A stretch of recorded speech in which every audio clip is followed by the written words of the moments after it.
Hey guys, AJAX 22 here, and we're going to do something that I've wanted to do for a very long time. We're going to do a side-by-side comparison between the old Remington 870 trigger groups and the new ones.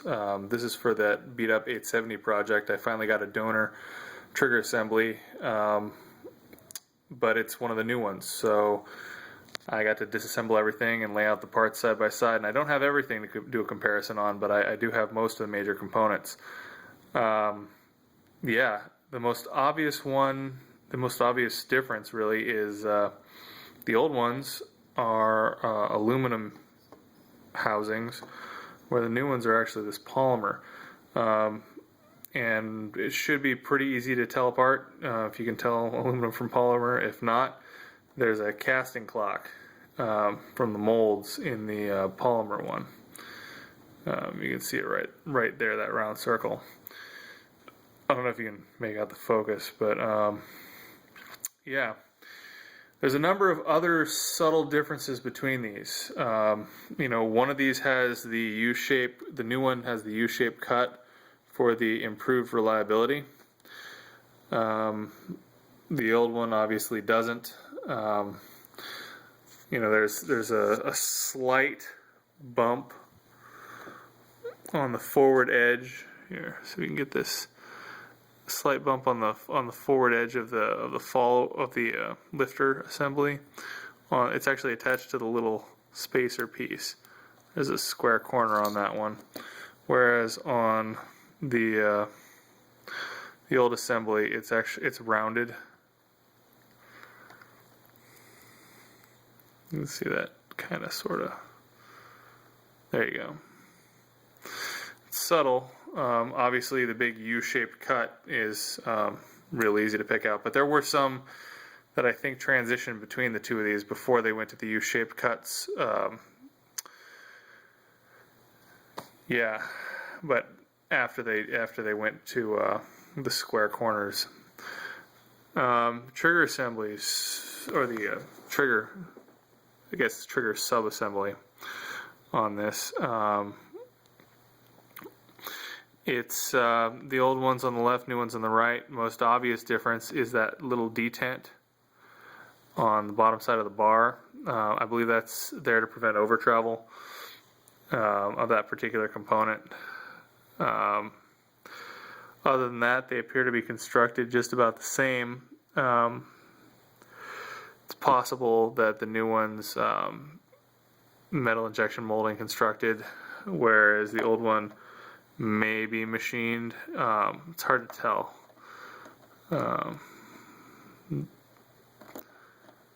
New one seems to be a little bit more, a little rougher of a surface finish on it, but obviously that little detent is a lot easier to spot. And that's really it. The rivet is just about the same. Yeah, everything's just about the same on the two subcomponents. The little sear on this, old one on the left, new one on the right. I can't really say for sure that the new one, other than being a slightly different material, obviously, is constructed any differently, because the sub-assembly that I got may have had somebody screwing around with the sears and the hammer, as you'll see, trying to improve it. But since I didn't actually need those components, I picked it up relatively inexpensively, so that's why I got it as a donor, as opposed to getting the individual components. This is the original hammer. This is the new hammer. Obviously, it's been kind of wrenched on by a monkey, so you can't really go by that. There are some significant differences between the bolt release levers. I don't know if you can tell, but the new bolt release lever is significantly lengthened on the trip button. On the old one, it doesn't stick down very far at all. On the new one, it actually sticks out far enough that it protrudes past the past the trigger guard when it's in the fully down position. In this one, it doesn't actually extend out past. I guess I just figured out that people wanted to be able to hit that a little bit easier, so they extended it in the later models. Construction's a little bit different. I think they used a different forming die. Yeah, just a little bit different angle on this little arm here. Just subtle differences, really.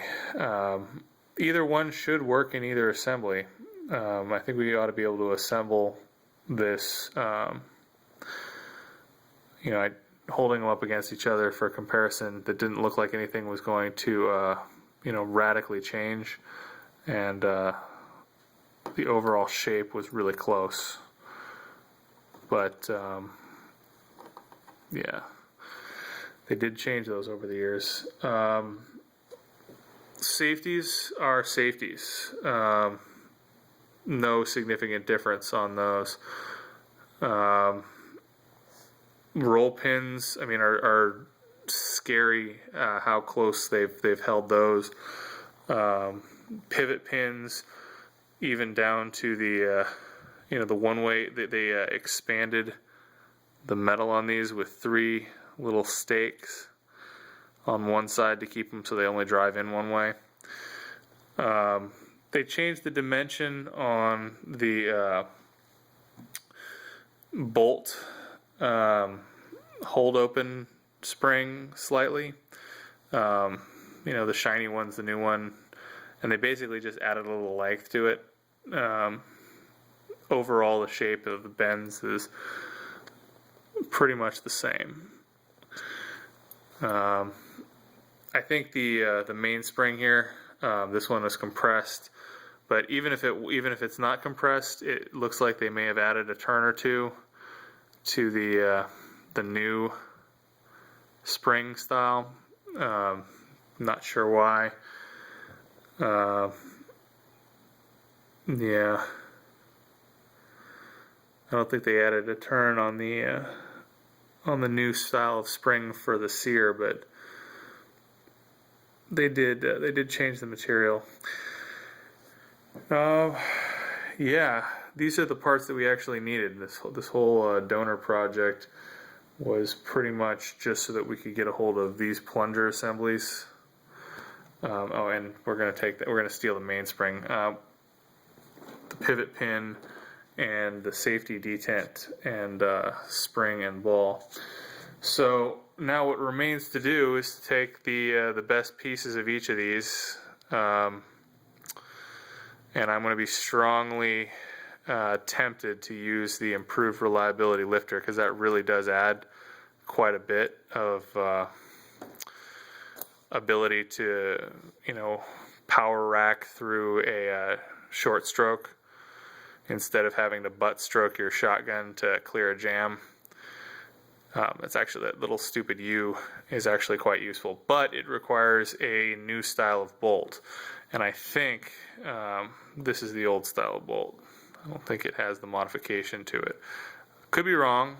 It's happened before, but that bolt came with that trigger group, so my gut tells me that it's not the new type.